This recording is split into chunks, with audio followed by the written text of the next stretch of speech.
I'm not a big birthday celebrator. I'm not the type to make a big thing and invite all my friends out or throw a party. My close friends know this, so usually I'll do something more low-key with my family or close friends. One year in particular, after I went to dinner with my family, 3 of my friends were texting me trying to make plans to go out and do something. Not out to bars or anything. We were only 19 at the time and didn't have fake IDs. My friend Jay has a Jeep, so he suggested we go night off-roading on one of the trails about a half-hour from our houses. It was this really huge state park that had trails big enough to off-road on. He had done it before. Technically, you're not allowed to, but past dark, nobody's in those woods. Since my birthday's in July, the days are really long. It doesn't get pitch black until around 9 o'clock, and I'd say that was around the time we started heading over to the park. My friend Carl brought a bunch of weed, and my other friend Joey brought a handle of vodka to celebrate my birthday. The plan was to hotbox the car in the middle of the woods and just get really fucked up. Jay wouldn't be partaking in the alcohol since he was driving, so past a certain hour, the entrance to the state park's parking lot would be coned off. But since there's no night security guards, it's easy to just get out and move one of the cones and drive around it. We just were on the lookout for any cops before entering the parking lot. Once we passed the entrance, there was a somewhat long stretch of a narrow one-way road with woods on either side, and then eventually it led to the big open parking lot, which also was surrounded by woods on 3 sides and then baseball fields in a playground on another. Jay knew exactly where to go to get to the trails, which were technically for walking, but they were plenty wide enough to drive on according to him. We made sure there were no cops sitting in the parking lot before entering the trail, though. Once we were on the trail, Jay turned his brights on to have better visibility. Some parts of the trail were definitely very bumpy and tight, where he'd have to drive slowly to be sure not to scrape any trees or bushes on either side. The trails were not made for cars after all, so caution was necessary. But it was definitely fun at first when the trail would open up or there would be drops. The bumpiness of the ride made it fun, almost like an amusement park ride. Carl lit up the joint he rolled and started passing it around. When we were deep enough into the trails, Jay stopped the engine and turned off the headlights. We sat in the car with the music playing and the bottle being passed around. The music was pretty loud too, so when all of us thought we heard something from outside, we genuinely went silent and looked at each other. Jay turned off the music, and we all said basically at the same time, "What was that, or did you guys hear that?" We all agreed it sounded like a high-pitched screaming. Jay turned the headlights back on, but we didn't see anyone in front of us. Still, we wanted to move out of that immediate spot, so we drove a little further down the trail.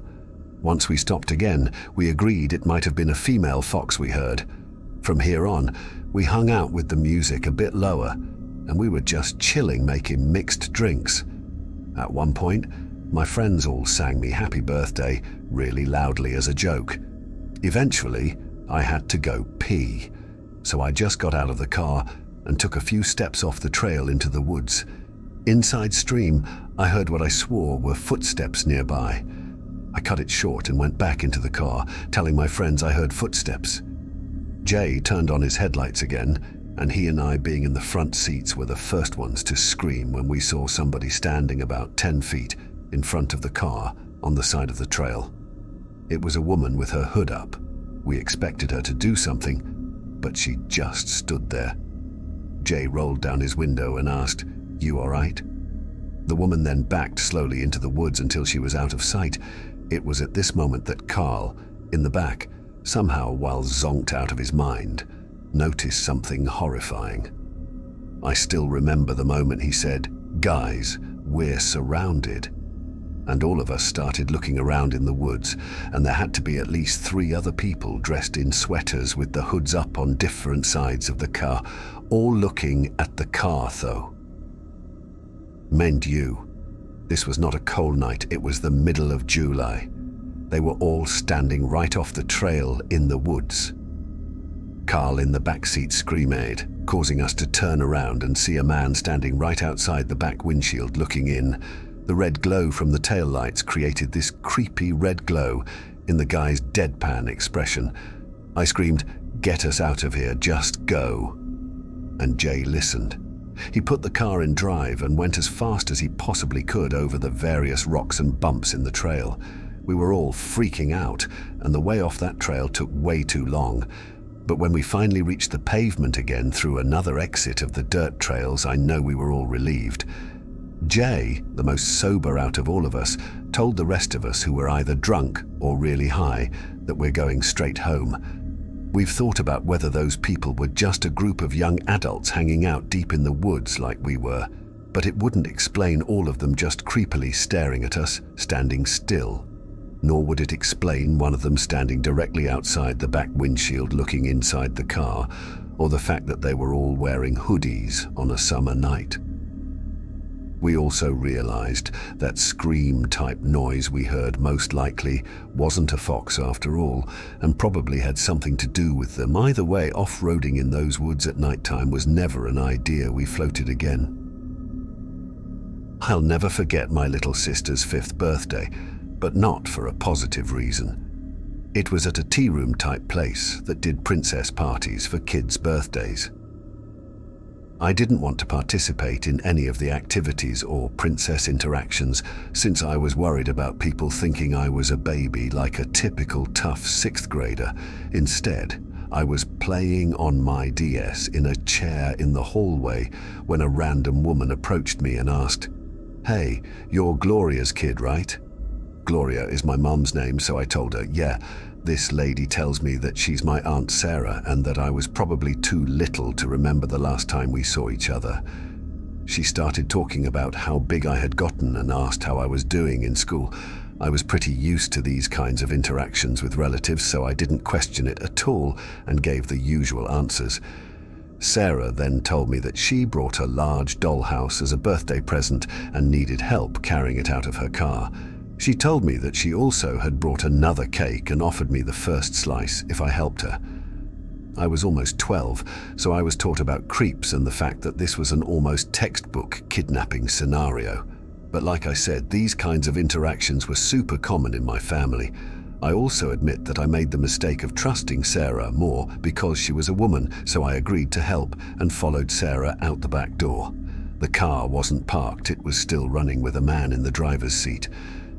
Sarah could tell that the man being there made me suspicious, so she quickly told me that that was my Uncle Dennis and started urging me to hurry with the dollhouse before the cake frosting melted. I got a bad gut feeling. Why hadn't she asked Dennis to help her carry the dollhouse in? And why did they keep the car running when there were plenty of empty spots to park in? I stood where I was and refused to move. Sarah's tone became much less friendly as she was now commanding me to come to the car. Sarah tried to tug my jacket sleeve, but I swatted her hand away and yelled at her to stop. She looked furious, and for a second I thought Dennis was about to step out of the car.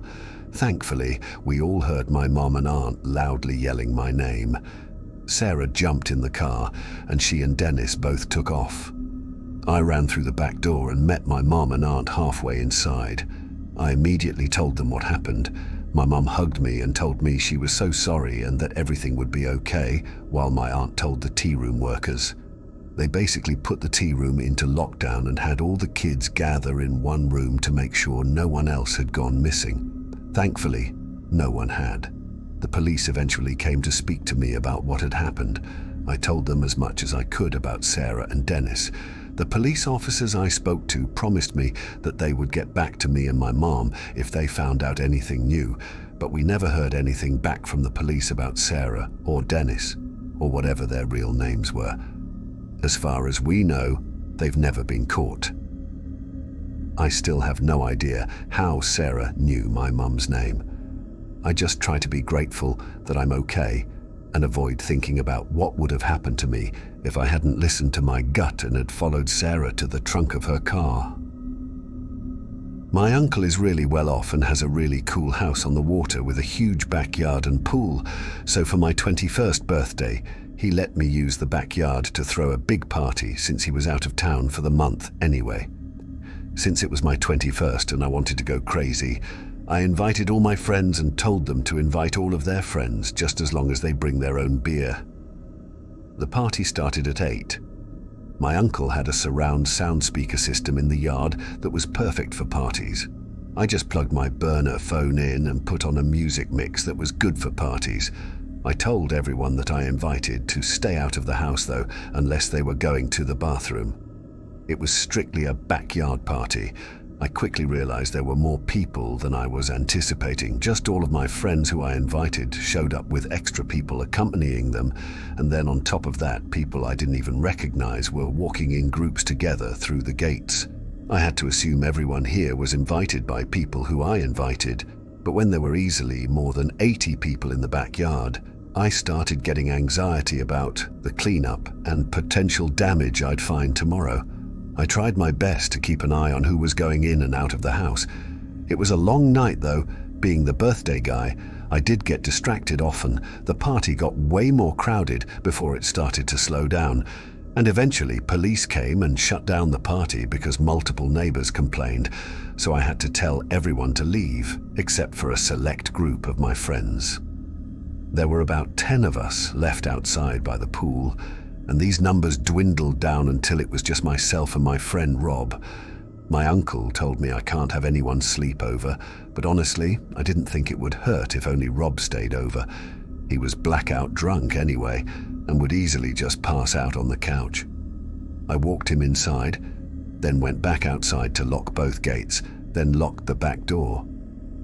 By the time I got inside, Rob was already sprawled out on the couch in the living room, and any time I'd attempt to talk to him asking if he's asleep already, he'd just make a half-effort groan sound, so I left him there.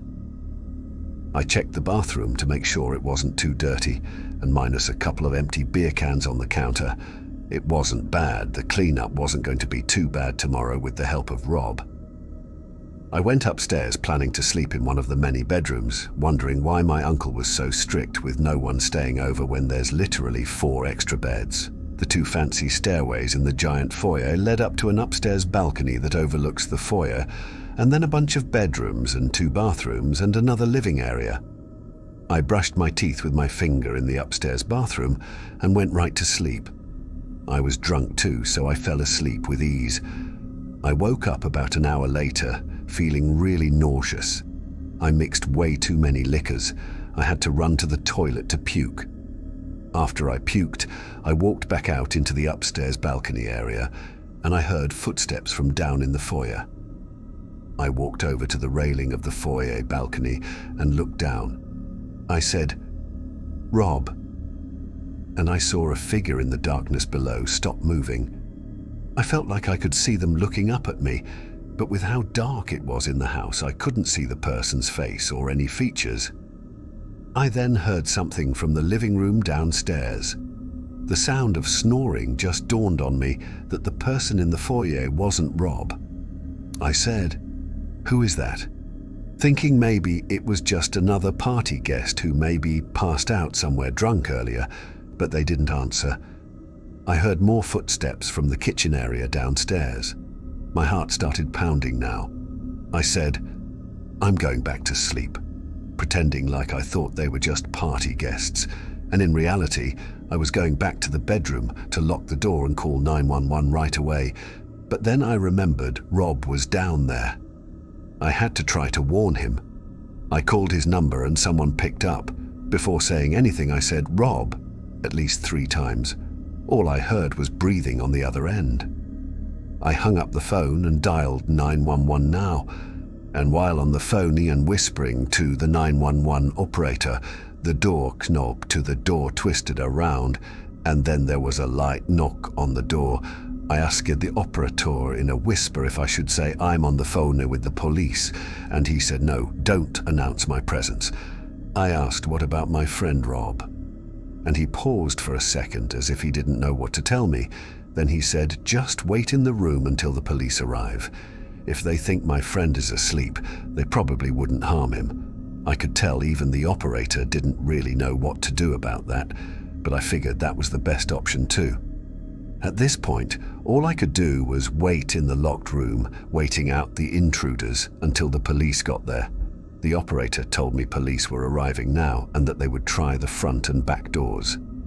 The police were able to enter through the back door, which was left open by whoever the intruders were. Only then was I instructed to go downstairs and meet them. I woke up Rob and explained everything to the police while he listened, still drunk and confused. I searched the house, seeing if anything was missing, but it wasn't my house, so I didn't really know what was there beforehand. My uncle's bedroom was locked, and he didn't have many valuables just sitting out in the open. The police searched the entire house before leaving. They said they'd keep an officer on the block for the night, which made me feel a little better. I never told my uncle about this until one day he asked where his Cartier watch was. Apparently, it was stolen right from the kitchen drawer by one of the intruders. It was then that I had to tell him the truth, and obviously he was anything but happy.